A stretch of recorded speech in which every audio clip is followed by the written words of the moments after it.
आदाब नाजरीन, न्यूज 18 में आप सभी का इस्तकबाल। मैं हूं सैयद अहमद जिलानी। आप देख रहे हैं इलेक्शन एजेंडा।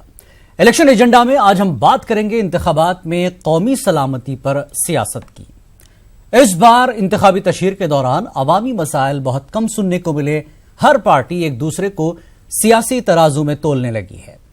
मौजूदा सरकार से हिसाब मांगने पर वो पुरानी सरकारों से हिसाब मांगने लगी। 2014 में चाय पे चर्चा करते करते सरकार बन गई। सरकार के 5 साल पूरे होने पर सरकार चौकीदारी पर आ गई। अब चौकीदार देश की मजबूती से हिफाजत की बात कर रहा है। ऐसे में दहशतगर्दी से लड़ाई का मुद्दा बड़ा मुद्दा बनकर उभरा और शुरू हुई सियासत। वजीर आजम नरेंद्र मोदी ने अपोजिशन पर निशाना साधते हुए कहा कि लोकसभा इंतखाबात की उनकी मुहिम के दौरान कौमी सलामती के मसले को उठाने पर अपोजिशन पार्टियां गैर जरूरी तनकीद कर रही हैं। नरेंद्र मोदी का कहना है कि दरअसल दहशतगर्दी के खात्मे से ही मुल्क में गुर्बत को दूर किया जा सकता है। यही सबसे अहम मसला है। लेकिन अपोजिशन का कहना है कि आखिर मोदी लोकसभा इंतखाबात की मुहिम में दहशतगर्दी के मसले को इतनी अहमियत क्यों दे रहे हैं।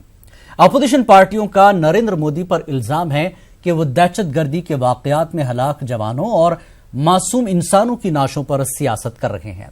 अब सवाल यह पैदा होता है कि इंतखाबी माहौल में बरसरे इख्तिदार जमात के दावों और अपोजिशन जमातों के इल्जामात में कितना दम है। इस पूरे मुद्दे पर बात करने के लिए आज हमारे साथ हैं कुछ खास मेहमान। अजय वर्मा कांग्रेस लीडर हमारे साथ जुड़ेंगे, पीके सहगल जो कि माहिर दिफाई उमूर हैं, और अतुल मुखी लीडर बीजेपी। आप तीनों मेहमानों का स्वागत है, खैर मकदम है। जी अजय वर्मा, जिस तरह से आप कह रहे हैं कि नरेंद्र मोदी ने तनकीद भी की, अपोजिशन का कहना है कि क्यों इस तरह के मुद्दे उठाए जा रहे हैं नरेंद्र मोदी की तरफ से। नरेंद्र मोदी इसी मुद्दे को जनता से जोड़ रहे हैं कि इस पर जब तक नकेल नहीं कसी जाएगी, काम नहीं होगा, देश से गरीबी भी दूर नहीं होगी, जो गरीबी पिछले 55 साल से कांग्रेस दूर करने के दावे कर रही है। अजय वर्मा, ये लोकसभा का चुनाव है, देश की सबसे बड़ी पंचायत का चुनाव है जी। इसमें जब हम जो सर्व करने के मुद्दों की बात हम पूछते हैं, महंगाई क्यों नहीं खत्म हुई, रोजगार क्यों नहीं मिले, कालाधन क्यों नहीं आया, पाकिस्तान को उसकी भाषा में क्यों नहीं जवाब दिया, 56 इंच का सीना कहाँ है, एक के बदले 10 सिर कहाँ है, क्या हुआ पेट्रोल डीजल का, तो देश के प्रधानमंत्री और देश की भारतीय जनता पार्टी की सरकार मोदी मोदी मोदी मोदी हिंदू मुस्लिम, मोदी मोदी हिंदू मुस्लिम करने लगते हैं। क्योंकि मुद्दों पर जवाब देने का सरकार के पास चूंकि सर भी नहीं करा सरकार ने। पहले आए थे प्रधान सेवक बनकर, फिर बन गए प्रधान चौकीदार, और कल तो इंतहा हो गई कि प्रधान फकीर हो गए। और जब प्रधान फकीर पहुंचे शिव की नगरी मोदी साहब, शिव की नगरी काशी में, तो पहली बार ऐसा नजारा देखा कि प्रधान फकीर के ऊपर 5000 कुंटल फूलों की बरसात हेलीकॉप्टरों से, और उससे ठीक है कल की रैली अब छोड़ दीजिए। क्या देश की हिफाजत का मुद्दा अहम नहीं है? सवाल यह है। देखिए, देश की हिफाजत से मुद्दा अहम, उससे पहले देश में जो व्यापार खत्म हो गया, देश का जो भुखमरी फैल गई, हम भुखमरी के कगार पर 103 पायदान पर पहुंच गए, हैप्पीनेस के इंडेक्स में हम 7 पायदान ऊपर चढ़ गए। देश में और सारे मुद्दे हैं रोजगार के, देश में मुद्दे हैं व्यापार के। हमारा इंडेक्स कहां पहुंच गया है, आप ये देखिए, महंगाई कहां पहुंच गई, रोजगार कहां पहुंच गई। मुद्दों से भटका कर और चुनाव जीतने के हथकंडे हमारे वजीर आजम साहब जो अब कर रहे हैं, इन्हें ना तो मंदिर याद आता है उस वक्त 2014 में, 19 में सारी चीजें याद आ रही हैं। ठीक है, देश की सुरक्षा के लिए देश की सेना है, देश के जवान हैं, आर्मी के लोग हैं, पीके सहगल साहब जैसे हमारे जाबाज आर्मी के ऑफिसर थे जो देश के लिए अपना सब कुछ समर्पण कर दिए हैं। ऐसे तो नहीं करते कि बालाकोट के ऊपर अभिनंदन की तस्वीर लगाकर भारतीय जनता पार्टी के लोग वोट मांग रहे हैं। और अब तो हद कर दी, इंतहा कर दी। पहले जमीन पे कुछ काम नहीं करा तो अंतरिक्ष डीआरडी सैटेलाइट के नाम पे वोट मांगने लगे। ठीक है, अतुल मुखी, काम नहीं करा तो आपात क्यों जनता के मुद्दों को छोड़कर देश की आर्मी, देश की फौज देश के लिए तैयार है, सरहदों पर वो अपना काम कर रही है, लेकिन जनता का नेता जनता के मुद्दों पर से हटकर वो ऐसी चीजों को इशू बना रहा है जो इन इलेक्शन में जरूरी नहीं है। अपोजिशन का यह कहना है। अतुल,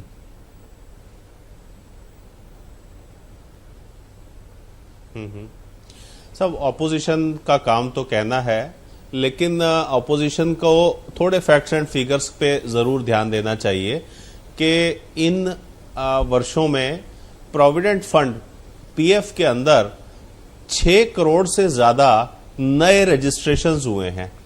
सब ये अगर ये डाटा तो वेबसाइट के ऊपर है, पीएफ की वेबसाइट के ऊपर है, ये कब डाटा का है तो सर? फेक नहीं है ना जी। अतुल जी, कब का है पीएफ डाटा? का रजिस्ट्रेशन अगर कब हुआ हुई है तो रजिस्ट्रेशन? ये इसका मतलब है एम्प्लॉयमेंट हुआ है।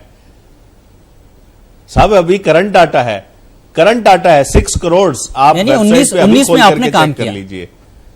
जिलानी साहब, आप मतलब ये दीज आर द सब 19 में सब आप total registration numbers has gone up to 6 crore और ये डाटा नौकरियां मिली हैं, जेन्युइन रजिस्ट्रेशन हुए हैं, ये उसी का नतीजा है। ठीक है, आप इसी मुद्दों को उठाते। आपकी सरकार ने 5 साल में जो कुछ काम किए पहले वो रखते, पहले लेकिन भी थे, सीधे आज भी इलेक्शन थे। में आप जो है सर्जिकल स्ट्राइक, ठीक है, 56 इंच का सीना, मोदी है तो मुमकिन है, सब कुछ इस तरह की चीजें क्यों हो गई सर? आपने काम किया था, काम बताते आप।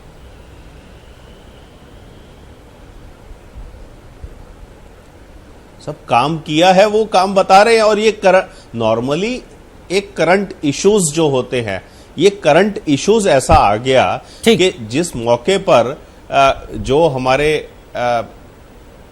सैनिकों के साथ हुआ और उसका जवाब दिया, मुंह तोड़ जनता उसको ध्यान देखती है। करंट इशू है ये, उससे ऊपर और कुछ भी नहीं है। चलिए ठीक, करंट इशू था, आपने बोल दिया, उस पर सियासत शुरू हो गई। पीके सहगल जी, जब किसी की भी सरकार हो, सरकार चाहे बीजेपी की हो, यूपी की हो, चाहे किसी के एनडीए की हो, केसीआर ने अपने एक इलेक्शन रैली में कहा था कि जब मैं यूपी का हिस्सा था, मिनिस्टर था, तब 11 बार सर्जिकल स्ट्राइक हुई, लेकिन हमने इस तरह से ढिंढोरा नहीं पीटा। फौज अपने तौर पर काम करती है, सक्षम है, उसको किसी की नेताओं के आदेश की जरूरत नहीं है। जब वो सरहद पर रहता है, फैसला करता है, वो अपनी जान की बाजी लगा देता है देश की हिफाजत के लिए। क्या इस तरह की सियासत होनी चाहिए इस तरह के इंतखाबात में? पीके सहगल साहब।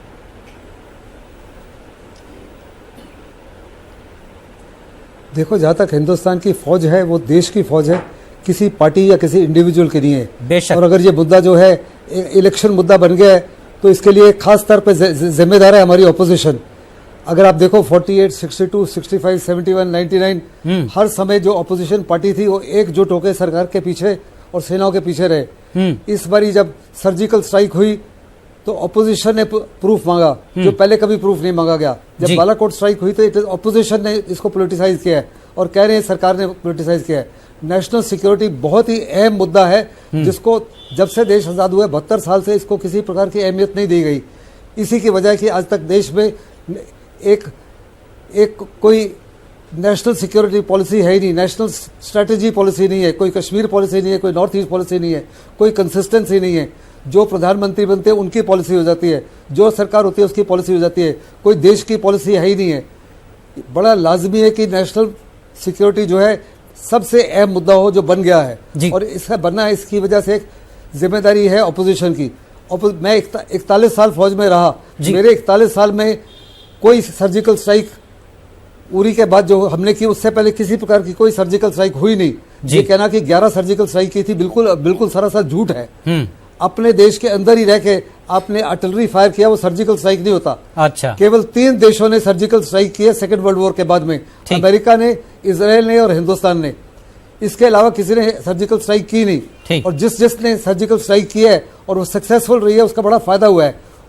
ओबामा ने जब ओसामा बिन लादेन को निकाला तो अगली इलेक्शन आसानी से जीत गए।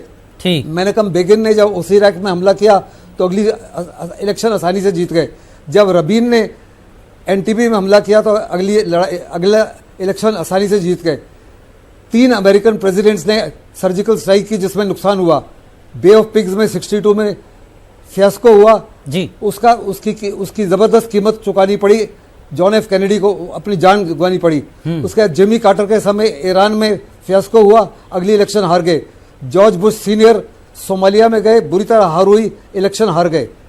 तो उसका फायदा तो हर सरकार को होता है, क्योंकि बड़ा रिस्की डिसीजन होता है। और अगर ये सक्सेसफुल नहीं होती, बालाकोट स्ट्राइक या उरी के बाद की स्ट्राइक, अगर हमारे आधे कमांडो मारे गए होते तो सरकार रह नहीं सकती थी। ये डिसीजन हाईएस्ट लेवल पे ली जाती है और बड़ी रिस्की डिसीजन होती है। लेकिन इसका सहगल फायदा साहब, तो जिस उसको तरह से मिलता आपने है जिसने दोनों वो पहलू risky रखे, एक सीआरपीएफ के जिस तरह से जवान शहीद हुए उस पर भी सियासत हुई, यह भी तो एक देश का बड़ा नुकसान था। अपोजिशन इसी को मुद्दा बना रही है।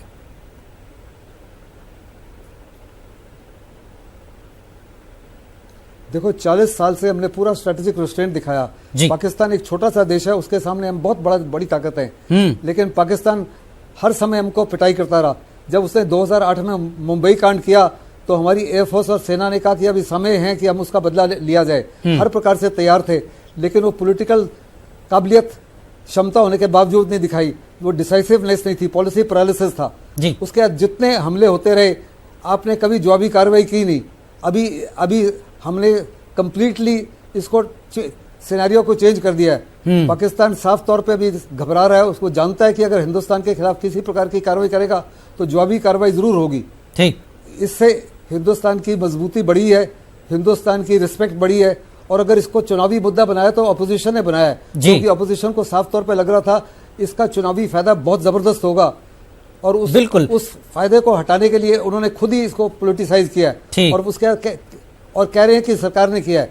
सरासर पोलिटिसाइज करने की जो कारण है वो हमारी अपोजिशन है। जी, अजय वर्मा जिस मुद्दे को आपने उठाया, बहुत लाजमी है कि इसको हर प्रकार का, उसी में आप उलझ कर रह गए, उसी में फंस गए। आपको लगा कि यह मुद्दा जितवा गया, जिस तरह से पीके सहगल साहब ने कई जो है मिसालें दी कि जहां जहां इस तरह की चीजें हुई उसके बाद का इलेक्शन वहां की सरकारों ने जीता है। आपको कहीं ऐसा नहीं लगा कि इस मुद्दे पर जो है दोबारा मोदी आ जाएंगे, लिहाजा इसको कंट्रोल किया जाए, इस पर जो है सियासत की जाए? इसी में आप उलझ कर रह गए और मोदी आगे निकल गए। अजय वर्मा साहब, मैं सहगल साहब बुजुर्ग आदमी है, हमारे रिटायर्ड आर्मी मैन हैं, मैं इनकी कुछ बातों से सहमत हूं, कुछ से सहमत नहीं हूं। हेलो, हाँ जी, नहीं वो तो अपना एक्सपीरियंस बता रहे हैं, जो रियल हुआ है, साबिक में जो चीजें हुई है उसकी मिसालें दे रहे हैं बाकायदा। नहीं, देखिए, देश ने 62 का युद्ध भी देखा, 71 का युद्ध भी देखा। इंदिरा गांधी जी ने हिम्मत करके पाकिस्तान के 2 टुकड़े करे थे और मार के लोहे महिला के रूप में देश में मशहूर हुई थी, विदेशों में मशहूर हुई थी। पुलवामा की जहां तक बात है, हम लोग जब सरकार के पास कोई मुद्दा देखिए, हम बात ये करना चाहते हैं, मेरे भाई अभी कह रहे थे कि सारे आंकड़े 2000 NSS से 108 भारत और संसार के अर्थशास्त्रियों ने मोदी साहब को एक चिट्ठी लिखी है कि 2016 से आरटीआई के बाद सारे आंकड़ों और डाटा को फेल करा जा रहा है, उनमें बदलाव किया जा रहा है, रोक लगा रखी है। झूठे आंकड़े, झूठे डाटे, वो चिट्ठी मेरे पास है, वो चिट्ठी दी हुई है लिखित में, और पूरी उंगली सरकार के ऊपर है। रोजगार का ग्राफ, रोजगार का डाटा देख लीजिए, वर्ल्ड हैप्पीनेस का इंडेक्स देख लीजिए, आर्थिक समानता का डाटा देख लीजिए, कितने डाटे हैं जो सरकार ने आरटीआई के तहत रोक लगा दी है कि आप इसे पूछ ही नहीं सकते हैं। और जीडीपी में भी छेड़छाड़ की गई है, उसको किस तरह से पेश कर रहे हैं। इसी तरह बालाकोट स्ट्राइक को सरकार ने केवल अपने चुनावी मुद्दे के लिए, हमने नहीं पूछा उनसे, सीआरपीएफ के जवानों के परिवार ने और 18 कंट्रियों के मशहूर चैनल और उन अखबारों ने पूछा जिन चैनल और अखबारों ने इनको कुंभ के ऊपर बधाई दी थी। अपनी बधाई तो ये स्वीकार करेंगे। अगर वो जवाब पूछते हैं वो लोग कि साहब आखिर आप बता दीजिए, संख्या बता दीजिए, तो 2 चैनल 3 चैनल के तो 2 साल में नोटबंदी के नोट गिने नहीं गए। हमारे 45 शहीद जवान हो गए, उनकी गिनती जिस तरह से पाकिस्तान ने पहला ट्वीट किया था, पाकिस्तान की तरफ से पहला ट्वीट आया था कि यहाँ ये कुछ हुआ है, यहाँ से हिंदुस्तान से तो पहला ट्वीट नहीं हुआ था, हिंदुस्तान ने लेकिन अपनी कार्रवाई कर दी देश थी। के 3 तो पहला सबूत 3 नमो चैनलों ने ये घोषणा कर दी। एक ने कहा 250 मर रहे हैं, एक ने कहा 300 मर रहे हैं, एक ने कहा 200 मर रहे हैं। क्या इनके चैनल के एडिटर इन चीफ साथ गए थे उस एटमी प्लांट में बम में बैठकर, या उसी मिसाइल के साथ गए थे जो देख के चले आए फौरन? पाकिस्तान का ट्वीट खुद एक जवाब है ना अजय वर्मा। हिंदू मुस्लिम पाकिस्तान की तरफ से जो ट्वीट हुआ था वो पहला जवाब है, पाकिस्तान का डर दिखाकर ये वोट मांग रहे हैं, जिस पाकिस्तान की हैसियत और हिम्मत कभी भारत के सामने सिर उठाने की थी नहीं, और कहते हैं साहब हम डर रहे हैं। अरे भाई हम झुकेंगे नहीं, ये तो बता दो भारत आज तक झुका कब है? भारत तो कभी झुका ही नहीं है, सिवाय इसके ये नामदार सूट वूट नहीं झुका तभी तो ये कार्रवाई हुई, कभी प्रधान नहीं झुका है तभी तो ये सर्जिकल स्ट्राइक हुआ, यही नहीं पता इतनी बड़ी कार्रवाई। अतुल क्या चाहते हैं मुद्दों पे जब फली हो जाते हैं, ठीक है अतुल आपका जवाब देंगे। जाते हैं जब मोदी खत्म हो जाते हैं तो फिर ये आर्मी और सेना पर आ जाते हैं, ये निसंदेह निंदनीय है। मैं ठीक है, आपसे अतुल ये कहना चाहूंगा जी। मैं आपसे ये कहना चाहूंगा, अभी हमारे मित्र ने कहा 1971 का वार इंदिरा गांधी जी ने जीता। जब इंदिरा जी ने वो वार जीता, हमारे अटल बिहारी वाजपेयी जी ने लोकसभा के अंदर उनको मां दुर्गा का अवतार कहा। राष्ट्रवादिता के मुद्दे पर आज तक विपक्ष और रूलिंग पार्टी हमेशा एकजुट होकर एक भाषा के अंदर बात करी। यह पहला इंसिडेंट है कि जब राष्ट्रवादिता के मुद्दे पर यह सवाल पूछे जा रहे हैं, कितने मरे, कैसे मरे, क्या हुआ, क्या नहीं हुआ। अरे राष्ट्रवादिता के मुद्दे पर आप सब लोग शर्म करिए, आप सब लोग एकजुट होकर के देश के लिए खड़े रहिए। ये एक राष्ट्रवादिता की उम्मीद है। आप उल्टे सीधे सवाल करके देश का गौरव खराब कर रहे हैं। नहीं होती, उनको कोई भी मार सकता है, कभी भी मार सकता है। कांग्रेस के टाइम में कितने आतंकवादी मरे गए और आपके टाइम में सेना के जवान ज्यादा मरे हैं, सिविलियन ज्यादा मरे हैं। अप्रिसिएशन करना चाहिए, इतिहास बता रहा है। आपको देश की आर्मी को प्रोत्साहन करना चाहिए, आपको ऐसे उल्टे सीधे सवाल नहीं पूछने चाहिए। अब श्रीलंका के अटैक के ऊपर आपके बीजेपी के नेता कह रहे हैं, भाइयों बहनों मित्रों, इस देश में ऐसे ही हमले हो जाएंगे अगर बीजेपी को नहीं लाएंगे। आप पॉलिटिकल गेम देना चाहते हैं तो हम जरूर लेंगे, लेकिन आपसे ये कहता हूं, राष्ट्रवादिता के मुद्दे पर आपकी सुर देश के साथ चलनी चाहिए। ठीक है। आपकी तमाम दोनों की बातों का जवाब मैं पीके सहगल साहब से लूंगा। पीके सहगल साहब, एक ब्रेक लेंगे, ब्रेक के बाद फौज का काम और सरकार की जो सहूलियात, जो फ्री हैंड वाली बात है, वो कितना रहता है इस तरह के मुद्दों पर। क्या वाकई जिसकी सरकार हो उसको इस तरह के मुद्दे उठाने चाहिए तो क्या इलेक्शन एक सही मौका है? ब्रेक के बाद पीके सहगल साहब से इसका जवाब लेंगे। वक्त है ब्रेक का।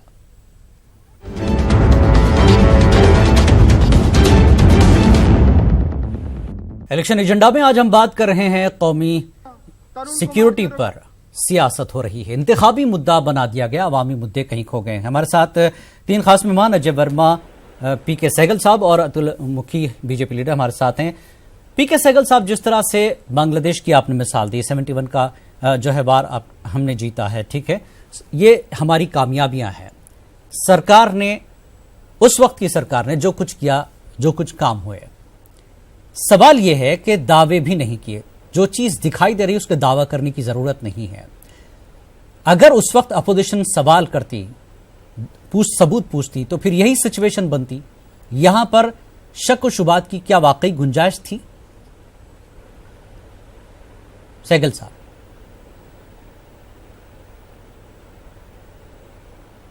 देखो, मैं दो तीन चीजें बोलना चाहूंगा जी।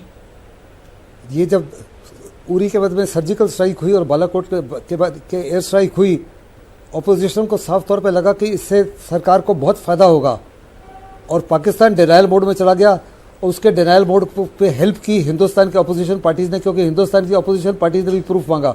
सो पोलिटिसाइजेशन करने की जिम्मेदारी इनकी है। आपको याद होगा कि 166 रिटायर्ड वेटरन्स ने प्रेसिडेंट को चिट्ठी लिखी है। उनसे मैं सहमत हूं कि आर्म फोर्सेस को पोलिटिसाइज नहीं करना चाहिए। मैं, ये आर्मी जो है या एयरफोर्स है, देश की है, ना कि किसी पॉलिटिकल पार्टी या इंडिविजुअल की। बिल्कुल। लेकिन इसका अगर दुरुपयोग हो रहा है तो इसकी जिम्मेदारी केवल और केवल ऑपोजिशन की है। फिर मैं आपको बताना चाहता हूँ, सहगल साहब, जिस तरह से आर्मी को फ्री हैंड दिया गया, आर्मी ने काम कर लिया, आर्मी अपना काम कर रही है, बेशक इसमें कोई शक नहीं, लेकिन क्या फौज के कामों को इलेक्शन में मुद्दा बनाना चाहिए, चाहे अपोजिशन हो या फिर सरकार? वोट कहते हैं, अजय राय बता रहे हैं जाना चाहिए, ये भी अपोजिशन के हो गए क्या? अजय राय बता, सहगल साहब, चाहे अपोजिशन हो या फिर सरकार, फौज के किसी भी काम को, सहगल साहब, क्या फौज के किसी भी काम को, पार्टी चाहे कोई हो, क्या मुद्दा बनाया जाए?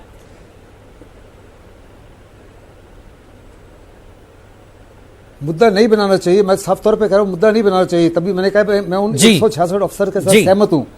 लेकिन अगर वो मुद्दा बना है तो उसकी जिम्मेदारी केवल ऑपोजिशन की है। ऑपोजिशन नहीं चाहती थी कि सरकार को इसका फायदा हो, और ऑपोजिशन ने सरकार के हाथ में वो मुद्दा सौंप दिया, अतुल, जिसका फायदा सरकार उठा रही है। अतुल मुखी, जिस तरह से सहगल साहब कह रहे हैं कि फौज के मुद्दों को आवाम के बीच नहीं ले जाना चाहिए, ये बहुत ही सेंसिटिव चीज होती है, इसका फायदा आपने उठाने की कोशिश की, अपोजिशन इससे कहीं ना कहीं सहमा हुआ था कि कहीं आपको फायदा ना हो जाए, जैसा कि सहगल साहब ने शुरू में बताया कि जहां जहां इस तरह की चीजें हुई है वहां सरकारों में फिर दोबारा वो लोग आए हैं। अतुल जी। देखिए, विपक्ष सहमा हुआ था, मैं आपकी बात से सहमत हूं, और कहीं पर भी इसका कोई राजनीतिक लाभ लेना ना ही ऐसी रूलिंग पार्टी की मंशा थी, ना है, ना होगी। लेकिन आप अगर ऑपोजिशन कोई सवाल करेगा, कोई आरोप लगाएगा, उसका जवाब तो बनता है ना जी। इस बात से तो आप सहमत होंगे। लेकिन आप हर रैली में अब इसको मुद्दा बना रहे हैं। ऑपोजिशन ने हर रैली में आप इसको मुद्दा बना रहे हैं। एक मिनट, एक आवाज से अगर ऑपोजिशन ने ये बोला होता, योगी साहब यूपी के चीफ मिनिस्टर हैं, सबसे बड़ा प्रदेश है, उन्होंने कहा था मोदी की सेना, ये मुद्दा किसने बनाया है? ठीक है अजय, साहब आप अतुल जी, अपोजिशन और भी बहुत से सवाल कर रहा है, उसका जवाब नहीं दिया जा रहा है। सिर्फ इसी मुद्दे पर सरकार लटकी हुई है, इसी मुद्दे को हवा दे रही है सरकार। अतुल जी साहब, हर चीज जो करंट इशू के ऊपर वो सवाल कर रहे हैं, उस सब का जवाब दिया जा रहा है। अगर उनके सामने जिस चीज का बोले, जमीनी इशू से लेकर के और इंटरनेशनल इमेज तक, एक शौचालय, गांवों के शौचालय से लेकर के international image of the nation तक, मोदी जी ने हर फ्रंट पर अपनी पूरी क्षमता और ईमानदारी से इस 5 सालों में काम किया है। जी अजय वर्मा, ठीक है अतुल जी, ठीक है, कोई त्रुटि रही है, ठीक है, कहीं अगर अजय कुछ वर्मा और इंप्रूवमेंट, अजय वर्मा सिर्फ यही नहीं, सारे काम बता रही है बीजेपी। झूठ की मैन्युफैक्चर कम है अजय वर्मा, झूठ के प्रोडक्टर, झूठ के डिस्ट्रीब्यूटर, झूठ सप्लाई करते हैं, झूठ बांटते हैं, झूठ दिखाते हैं, झूठ बोलते हैं, सारे आंकड़े की बाजीगरी करने का काम ये भारतीय जनता पार्टी के लोग कर रहे हैं। सब आंकड़ों में जब ये फेल हो जाते हैं, जवाब अगर ये सब झूठ है तो फिर आप इसको साबित कीजिए। अजय वर्मा, अगर ये सब गलत है तो आप साबित कीजिए। कहते हैं मोदी की सेना, पब्लिक में जाकर में मोदी साहब कहते हैं, वो आपको कहेंगे झूठ है। नाम पे पहला वोट उन शहीदों के नाम पे डालिए। चुनाव आयोग संज्ञान नहीं ले रहा है। आखिर ये क्या था जी? ठीक है, बहुत बहुत शुक्रिया आप तीनों मेहमानों का। जैसा कि पीके सहगल साहब ने कहा कि चाहे पार्टी, रूलिंग पार्टी हो या अपोजिशन, फौज के इस तरह के मामलात को पब्लिकली नहीं उठाना चाहिए। सिर्फ वो मुद्दे उठाए जाएं, वो मसाइल उठाए जाएं जो सीधे अवाम से जुड़े होते हों। बहुत बहुत शुक्रिया इलेक्शन एजेंडा में इन पूरे मामलों पर बात करने के लिए। इलेक्शन एजेंडा में फिलहाल इतना ही। आदाब।